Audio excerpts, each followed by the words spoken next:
ద్వితీయోపదేశకాండము 10వ అధ్యాయము 13వ వచనము. నీ మేలు కొరకు నేడు నేను నీకు ఆజ్ఞాపించు యెహోవా ఆజ్ఞలను కట్టడలను అనుసరించి నడుచుకుందు నన్ను మాట కాక నీ దేవుడైన యెహోవా నిన్ను మరి ఏమి అడుగుచున్నాడు. ఇక్కడ దేవుడు ఇచ్చిన 10 ఆజ్ఞల గురించి చెప్పుకుందామండి. యెహోవా దేవుడు సీనాయి పర్వతం మీద తానే స్వయంగా 2 రాతి పలకల మీద రాసి ఇచ్చిన 10 ఆజ్ఞలు. ఆ విషయమే ద్వితీయోపదేశకాండము 10వ అధ్యాయము 4వ వచనంలో ఉంటుందండి. ఆ సమాజ దినమున ఆ కొండ మీద అగ్ని మధ్య నుండి తాను మీతో పలికిన 10 ఆజ్ఞలను మునుపు వ్రాసినట్టు యెహోవా ఆ పలకల మీద వ్రాసెను. దేవుడైన యెహోవా స్వయంగా తన చేతితో వ్రాసి ఇచ్చిన ఈ 10 ఆజ్ఞలు కొంచెం వివరంగా చెప్పుకుందామండి. ఈ ఆజ్ఞలు పాపము యొక్క ఆధ్యాత్మిక బానిసత్వం నుండి ఆ యొక్క ఇశ్రాయేలీలను విడిపించడానికి దేవుడు ఇశ్రాయేలీలకు ఇచ్చిన నైతిక సూత్రాలండి. ఇవి మన ఆధ్యాత్మిక ఎదుగుదలకు అత్యంత అవసరమైనవని చెప్పవచ్చు.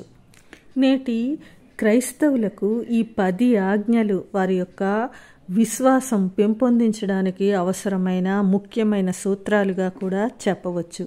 ఇది నైతికత యొక్క పునాదిగా మనం వాటిని పేర్కొనవచ్చు.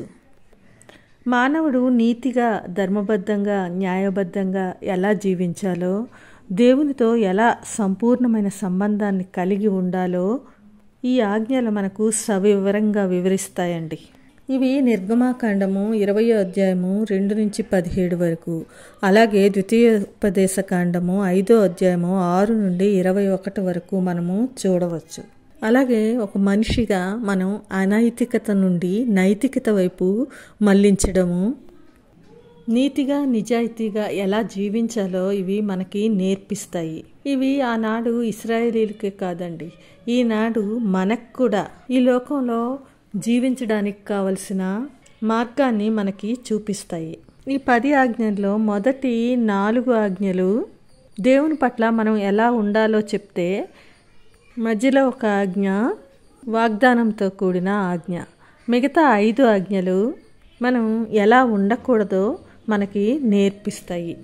ఇవి సకల మానవులకు వర్తించే ధర్మసూత్రాలు, జ్ఞానోపదేశానికి, ప్రజాపాలనకు ఉపకరించే సూత్రాలండి. ఇవి ప్రతి మానవుడు దేవుని పట్ల, తోటి మానవుల పట్ల ఏ విధంగా తన విధులను నిర్వహించాలో తెలియజేసేవి. ఈ సూత్రాలన్నీ కూడా, ఈ ఆజ్ఞలన్నీ కూడా ఎక్కువగా ప్రేమ మీద, ప్రేమించడం మీద ఆధారమై ఉన్నాయి.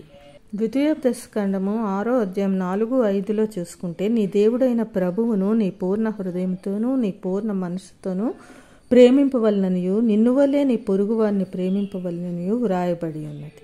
ఇందులో మొదటి ఆజ్ఞ, నేను తప్ప వేరొక దేవుడు నీకు ఉండకూడదు. దీని గురించి రేపు వివరంగా కొంచెం చెప్పుకుందామండి. అంతవరకు దేవుని కృప మనకు తోడై ఉండునుగాక. ఆమేన్.